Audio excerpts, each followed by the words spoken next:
व्याकरण में काव्य सौंदर्य के तत्व आते हैं, उसमें भी रस, छंद एवं अलंकार। अब रस के अंतर्गत हमने आज एक रस को ले रखा है, हास्य रस। इसके पीछे का एक कारण है कि ये कक्षा 10 और कक्षा 12 दोनों के ही पाठ्यक्रम में आता है।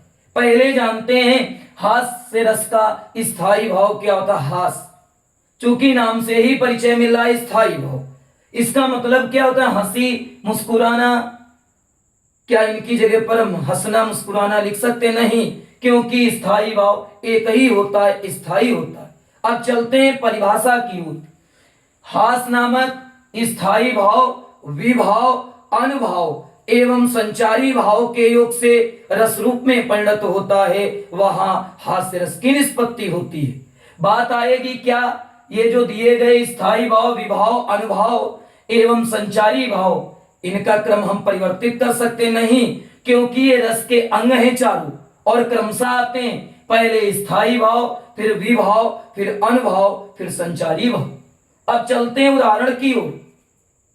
उदाहरण में लिखा है कि जेहि दिसि बैठे नारद फूली, सो दिसि तेहि न विलो की भूली।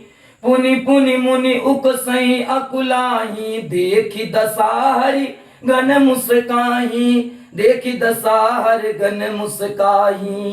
ये कब की बात है?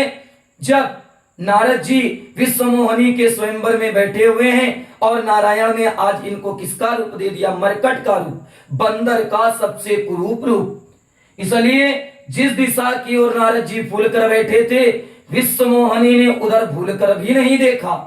नारद बाबा बार बार अकुला रहे हैं, व्याकुल हो रहे हैं, उचक रहे हैं। यह सारी स्थिति को देखकर जो भगवान शिव के गण आए थे इनके साथ में, वो हंस रहे हैं।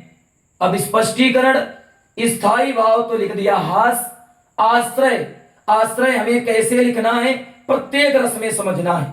जिसके हृदय में स्थायी भाव जगता है, जिसके हृदय में रस की उत्पत्ति होती है, वो है आश्रय।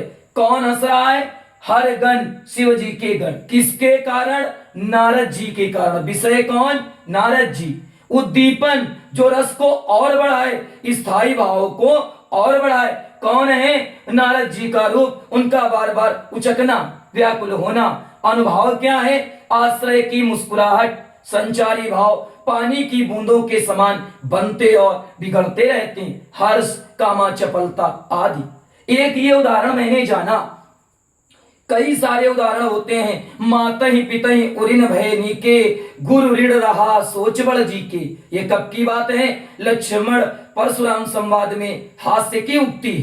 दूसरा, हुई है शिला सब चंद्रमुखी, परसे पद मंजुल कंज तिहारे, कीन्ही भली रघुनायक जू, करुणा करी कानन को पगुधारे। यहाँ पर इस बात पर हंसी आती है कि प्रभु श्री राम जिस भी शिला पर क्या करेंगे?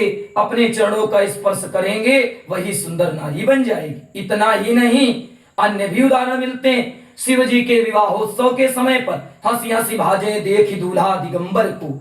अरे दूल्हा के साथ जिसके लिए दिशाएं ही वस्त्र हैं, सभी लोग देख देख करके हंस रहे हैं। अन्य भी उदाहरण मिलते हैं। गणेश जी के लिए मोदक पाकर नाचता थुलथुल बाल गणेश, पेट सूढ़ सब हिलन लागे, हंसे शिवा शिवेश। मैया गौरा और भगवान शंकर हंस रहे हैं।